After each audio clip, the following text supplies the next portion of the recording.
Ron, ang primary DTF operator dito sa RP Lipa. Ito po yung aming DTF machine. As of today po, mas madalas po ito nagagamit.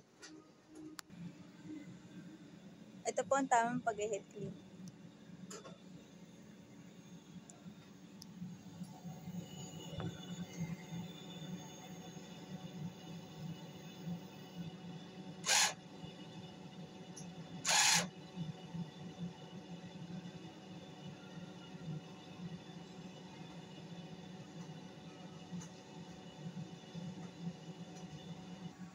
Ito po yung mga ink bottles.